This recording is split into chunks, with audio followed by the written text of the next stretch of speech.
नमस्ते दोस्तों, मैं अनुराधा त्रिपाठी आप सभी का स्वागत करती हूँ अपने चैनल में, जिसका नाम है पुण्य पथ। दोस्तों, आज हम बात करेंगे श्री जगन्नाथ मंदिर के बारे में। दोस्तों, भारत में बहुत से मंदिर हैं जो अद्भुत रहस्यों से भरे पड़े हैं। मंदिरों में अद्भुत चमत्कार सदैव देखने को मिलता है। इन चमत्कार और रहस्यों को सुलझाना आज भी किसी विज्ञान और वैज्ञानिकों के लिए कड़ी चुनौती है।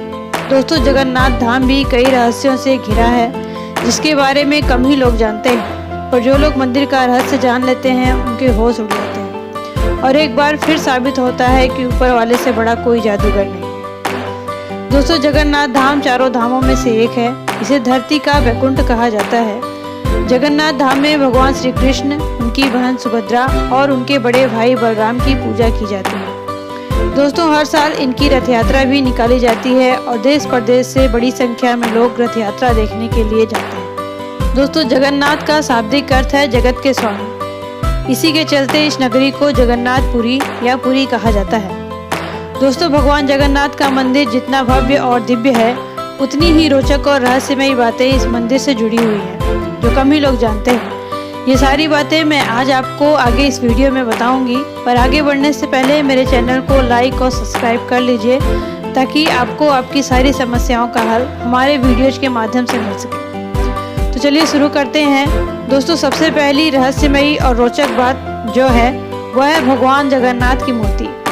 भारत के लगभग सभी हिंदू मंदिरों में जो भगवान की मूर्ति होती है वह पत्थर या धातु की बनी होती है, लेकिन भगवान जगन्नाथ की मूर्ति नीम की लकड़ी की बनी होती है और अपने आप विखंडित हो जाती है और हर 12 वर्षों के बाद उसी आकार की लकड़ी की मूर्ति से उसे बदल दिया जाता है। दोस्तों, सबसे चमत्कारी बात यह है कि इस मूर्ति में भगवान श्री कृष्ण का जीवित हृदय रहता है, जो धड़कते रहता है। कहते हैं कि जब भगवान श्री कृष्ण ने अपना देह त्याग किया था तो उनका पूरा शरीर धरती में विलीन हो गया था, परंतु उनका हृदय जीवित था और आज भी मूर्ति के अंदर जीवित है। जब हर 12 वर्षों में मूर्ति बदली जाती है तो पुरानी मूर्ति में से हृदय निकालकर नई मूर्ति में रख दिया जाता है। जब ये प्रक्रिया होती है तो पूरे शहर की बिजली बंद कर दी जाती है और मंदिर के बाहर चारों तरफ सीआरपीएफ के जवानों की तैनाती रहती है और मंदिर में केवल उसी पुरोहित को जाने दिया जाता है जिसे हृदय नए मूर्ति में रखना होता है।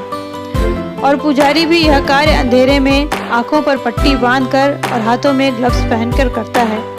दोस्तों, भगवान के हृदय को आज तक किसी ने नहीं देखा है। कहते हैं कि जो इसे देखेगा उसकी तुरंत मृत्यु हो जाएगी और अगर किसी ने नंगे हाथों से इसका स्पर्श किया तो वह वही अग्नि में भस्म हो जाएगा। जिन पुरोहितों ने मूर्तियों में से हृदय को बदला है, उनका कहना है कि उन्होंने भी भगवान के हृदय को नहीं देखा, परंतु हाथ में लेने पर वह खरगोश की तरह उछलता है, अर्थात वह जीवित हृदय है। दोस्तों, इससे पता चलता है कि भगवान श्री कृष्ण जगन्नाथ धाम में आज भी वास करते हैं। दूसरी अद्भुत चीज है इस मंदिर की ध्वजा। दोस्तों, कोई भी ध्वजा हो हवा की दिशा में लहराता है, परंतु जगन्नाथपुरी का ध्वज हमेशा हवा की विपरीत दिशा में लहराता है। और तो और इस मंदिर की ध्वजा रोज बदली जाती है। कहते हैं कि अगर एक भी दिन मंदिर का ध्वजा नहीं बदला गया तो मंदिर 18 वर्षों के लिए बंद हो जाएगा। यह भी आश्चर्य है कि प्रतिदिन सायंकाल मंदिर के ऊपर स्थापित ध्वज को मानव द्वारा उल्टा चढ़कर बदला जाता है। इस ध्वजा पर शिव का चंद्र बना हुआ है। तीसरी अद्भुत बात है मंदिर के शिखर पर लगा चक्र, जो पूरे जगन्नाथपुरी में हर जगह से दिखता है और इसे आप किसी भी दिशा से देखें, कहीं से भी देखें, इसका मुख आपको अपनी ही तरफ दिखेगा। दोस्तों, ये चक्र अष्टधातु का बना हुआ है, जो बहुत ही पवित्र और पावन है। चौथी अद्भुत और रहस्यमयी बात है जगन्नाथ मंदिर के शिखर की परछाई। दोस्तों, पूरे दिन शिखर की परछाई किसी भी दिशा में नहीं बनती है। आप इसकी परछाई को जमीन पर नहीं देख सकते हैं। पांचवी अद्भुत चीज है मंदिर का सिंह द्वार। दोस्तों, जब तक आप सिंह द्वार के बाहर खड़े हैं तब तक आपको समुद्र की आवाज़ सुनाई देती है, और जैसे ही आप सिंह द्वार के अंदर प्रवेश करते हैं समुद्र की आवाज़ का आना बंद हो जाता है। छठी अद्भुत चीज है पंछी। दोस्तों, आपने किसी भी मंदिर के शिखर पर पंछियों को बैठे देखा होगा, परंतु जगन्नाथ मंदिर के शिखर पर कभी भी कोई पंछी नहीं बैठता। बैठना तो दूर की बात है, मंदिर के ऊपर से कोई पंछी उड़ता भी नहीं है। सिर्फ पंछी ही नहीं, इस मंदिर के ऊपर से कभी कोई विमान भी नहीं उड़ता। दोस्तों, सातवीं चमत्कारी बात है जगन्नाथ मंदिर का रसोई घर दुनिया का सबसे बड़ा रसोई घर है। जहां 500 रसोइये और 300 सहयोगियों के साथ भगवान का प्रसाद बनाते हैं। लगभग 20 लाख भक्त कर सकते हैं यहाँ भोजन।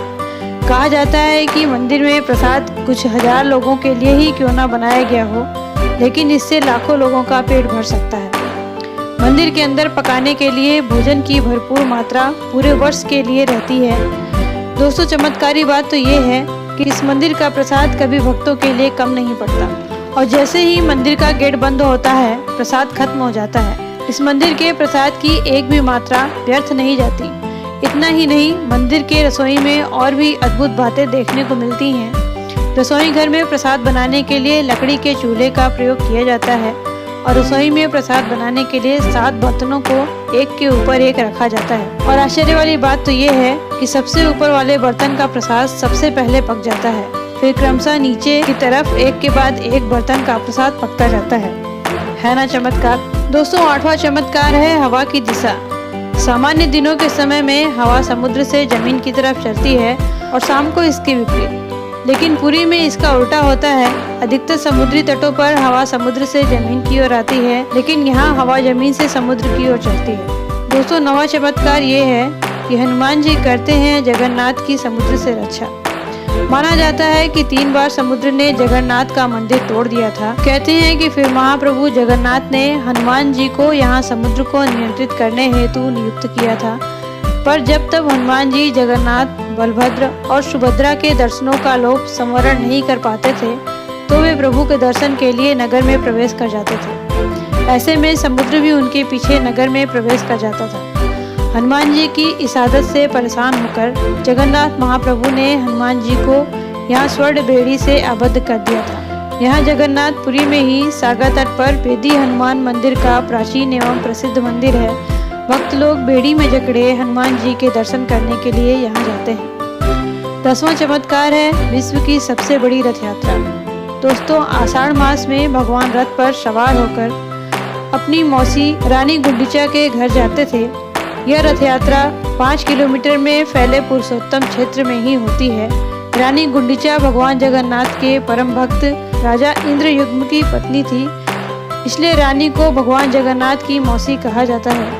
अपनी मौसी के घर भगवान 8 दिन रहते हैं और आषाढ़ शुक्ल की 10वीं तिथि को वापस की यात्रा होती है। भगवान जगन्नाथ का रथ नंदी घोष है, देवी सुभद्रा का रथ दर्प दलन है और भाई बलभद्र का रथ रक्षितल ध्वज है। और रथ यात्रा के दिन पुरी के राजा सोने की झाड़ू बहारते हैं, जिसे पैरनन कहते हैं। दोस्तों, भारत में ऐसे कई सारे मंदिर हैं जो अपने आप में रहस्य से भरे हुए हैं और वहाँ अनेक चमत्कार भी देखने को मिलते हैं। उस ऊपर वाले की शक्ति को सच तो दोस्तों, ये तो हुई जगन्नाथ धाम के रहस्य और वहाँ होने वाले चमत्कार।